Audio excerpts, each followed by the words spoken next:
दोस्तों, आपका स्वागत है त्रिशक्ति अकेडमी में। और आज हम डिस्कस करेंगे part 8 of stress and strain chapter 2 in strength of material. आज हम जानेंगे कंपोजिट सेक्शन या कंपोजिट बार क्या होती हैं, स्ट्रेसेस इन कंपोजिट बार्स, स्ट्रेस कैसे जनरेट होता है कंपोजिट बार में, चाहे वो बार इक्वल लेंथ की हो चाहे वो अनइक्वल लेंथ की हो। अब हम जानते हैं कि सबसे पहले कंपोजिट बार क्या होती है।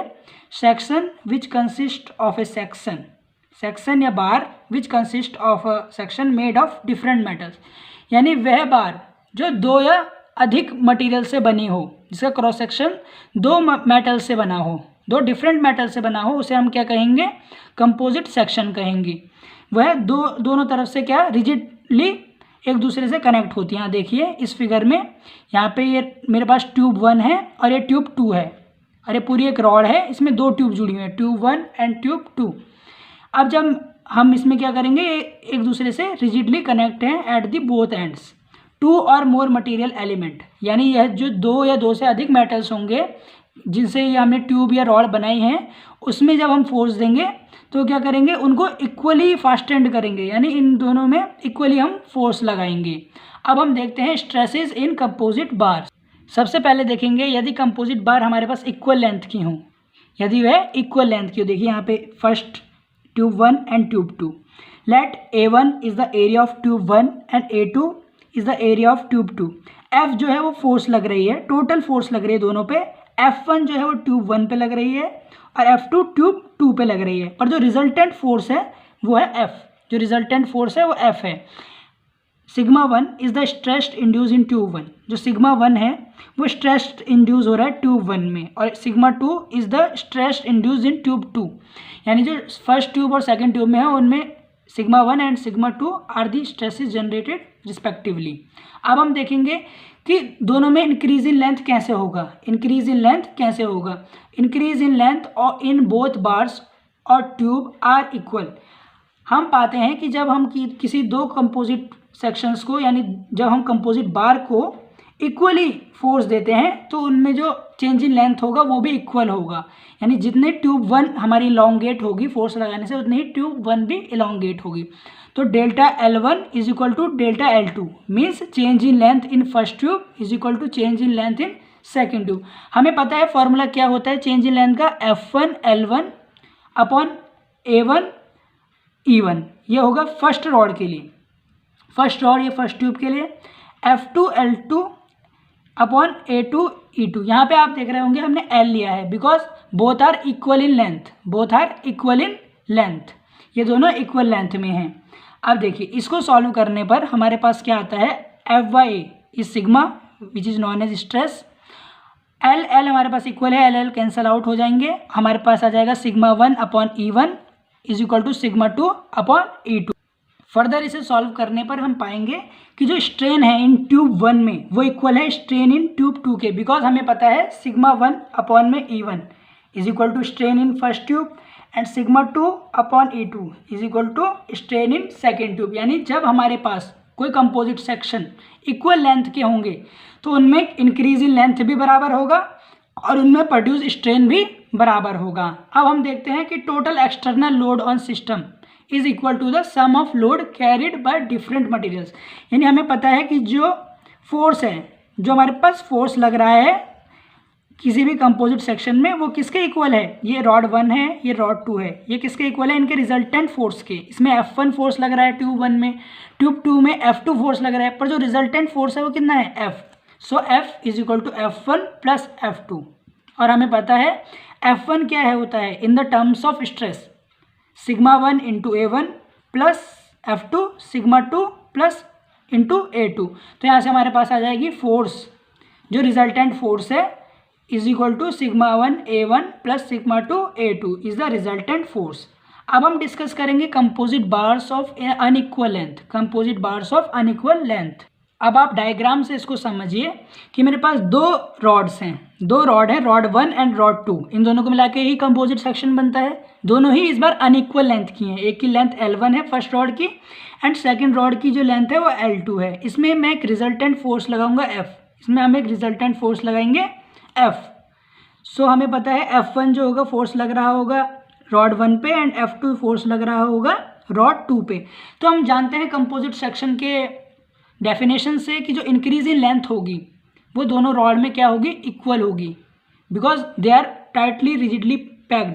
ये दोनों तरफ से क्या हैं, रिजिडली एक दूसरे से बंधे हुए हैं और इनमें एक ही फोर्स लग रही है, दे आर फास्टेंड टुगेदर, ये एक साथ क्या हो रहे हैं, इनमें फोर्स लग रही है। तो इसमें इंक्रीज इन लेंथ भी कैसा होगा, इक्वल होगा, क्योंकि एक ही फोर्स लग रही है।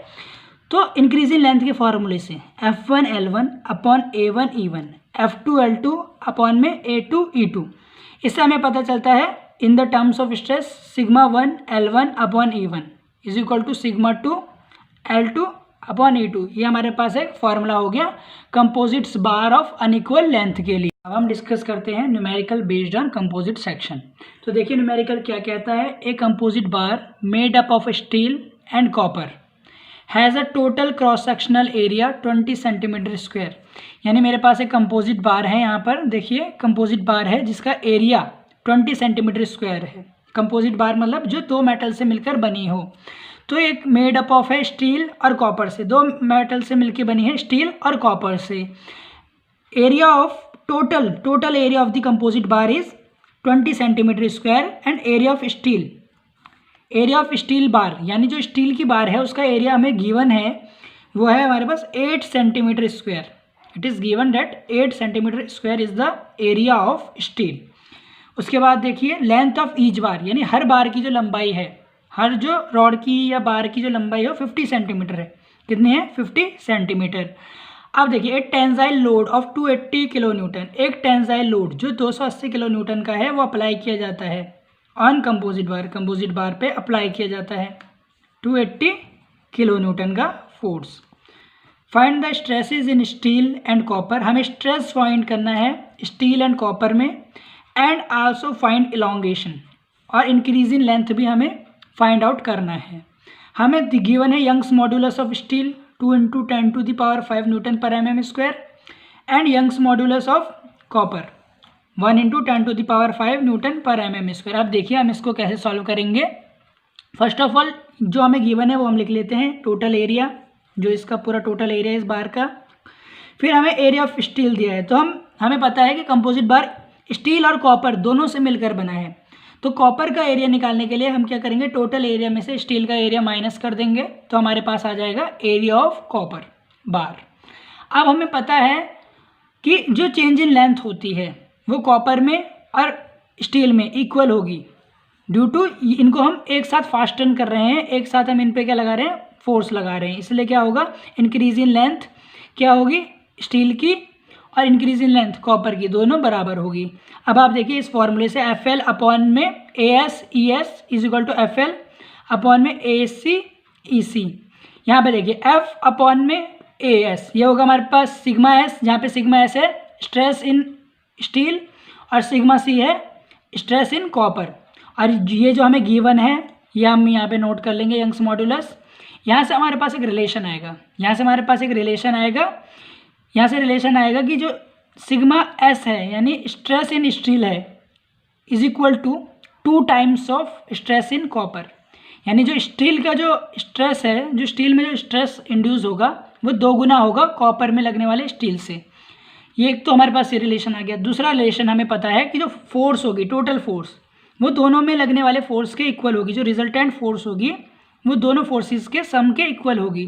तो हमें पता है फोर्स को जब हम किसकी टर्म में लिखेंगे, स्ट्रेस की टर्म में लिखेंगे, तो क्या आएगा, stress of steel into area of steel plus stress in copper into area of copper. और हमें टोटल फोर्स गिवन है, टोटल फोर्स हमें कितने गिवन है, 280 किलो न्यूटन। तो इसको हम न्यूटन में कन्वर्ट करेंगे, एरिया को हम mm स्क्वायर में कन्वर्ट करेंगे दोनों का, तो 800 हो जाएगा और 1200 हो जाएगा।